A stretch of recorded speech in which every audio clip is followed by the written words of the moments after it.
Hello, everybody. My name is Chance Duckworth. I'm your Marching 100 media correspondent, and I'm here with the Assistant Director of the Marching 100, Mr. LeBron Joseph. Mr. Joseph, how are you feeling? I'm feeling wonderful, man. How about you? I'm here. I'm feeling great. I'm blessed and highly favored. There you go. There we go. So, Mr. LeBron, let's just start it off right.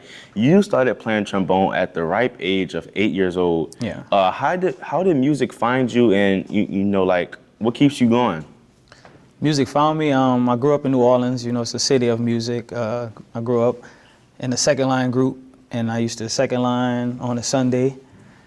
And the band was always like, I'm like, what's that sound? What's that sound? What's that sound? And at the time, that was actually the Rebirth Brass Band. And hearing those guys play, and I seen the guys on trombone, I told my mom, I want to do that. I looked at them, I was like, I want to do that. It looked fascinating. And so that's how the music found me at such a young age. And from there, that's where my music journey started. All right, now, Mr. LeBron, you did graduate from St. Augustine High School in 2014. Now you're UNC status. You up there now. So from what I know, you went from assistant section leader to head drum major.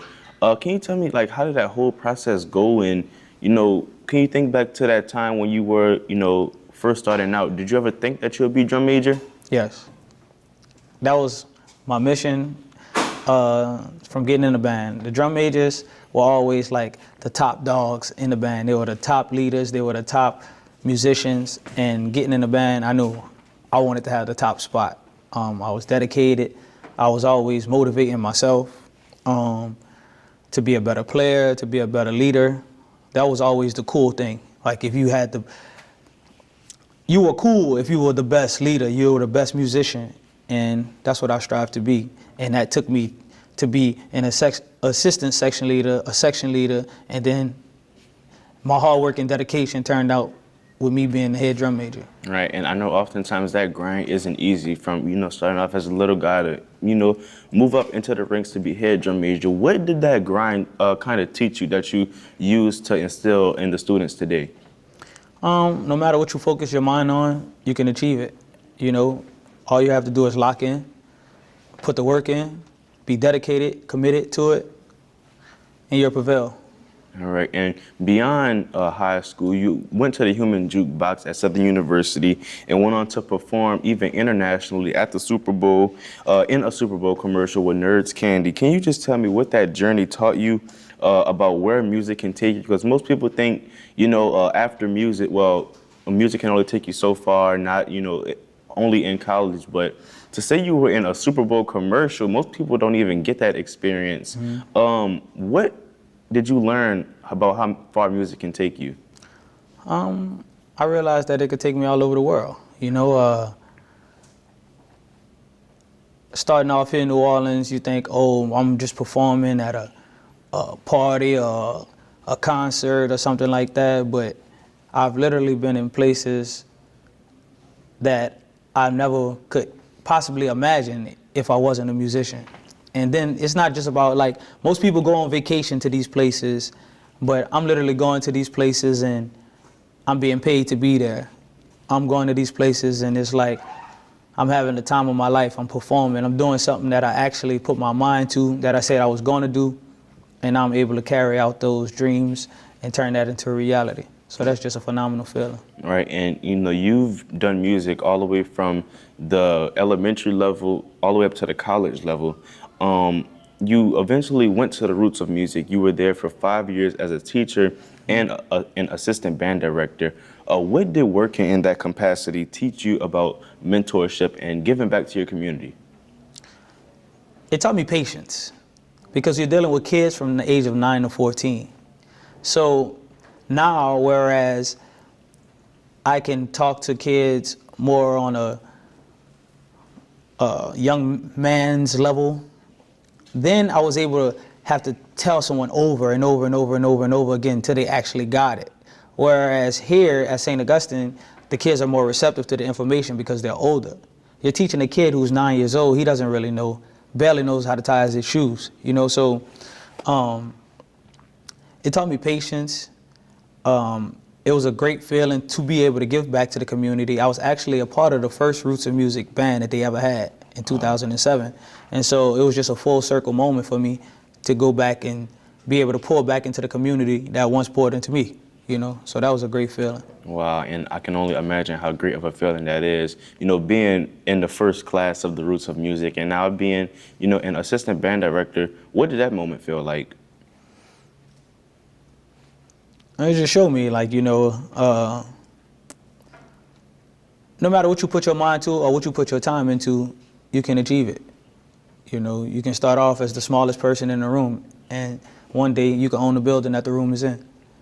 Wow. So just focus, put your mind to it, and you can achieve it. All right. It seems like you've had a few full circle moments in your career of music, because now you are back home at St. Augustine High School, where back at the place that built you up. What does that full circle moment feel like? You know, being a drum major here and now, you know, also working with the drum majors too. It's kind of like that little brother, big brother kind of perspective. You were one of the best drum majors to ever do it, and now you're instilling that into them. What does that feel like for you? It's a crazy feeling. To put it into words would be something hard to do, because it's like every day that feeling is insane. Like I don't even know how to structure a sentence or formulate a sentence to even say how that makes me feel. It's just like, it's a surreal moment. You know, I'm honored. It's a privilege. It feels great to be able to come back. You know, you work so hard to get a position, and you do your best, and then you finally get the position, and then you go hard and you go out and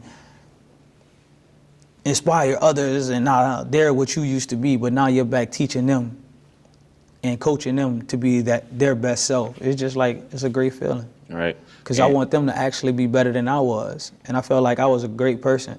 And so now, putting that same energy into them, and I'm watching them, they're better than me. And that's all you can ask for. Wow. And I know your motto is never stop elevating.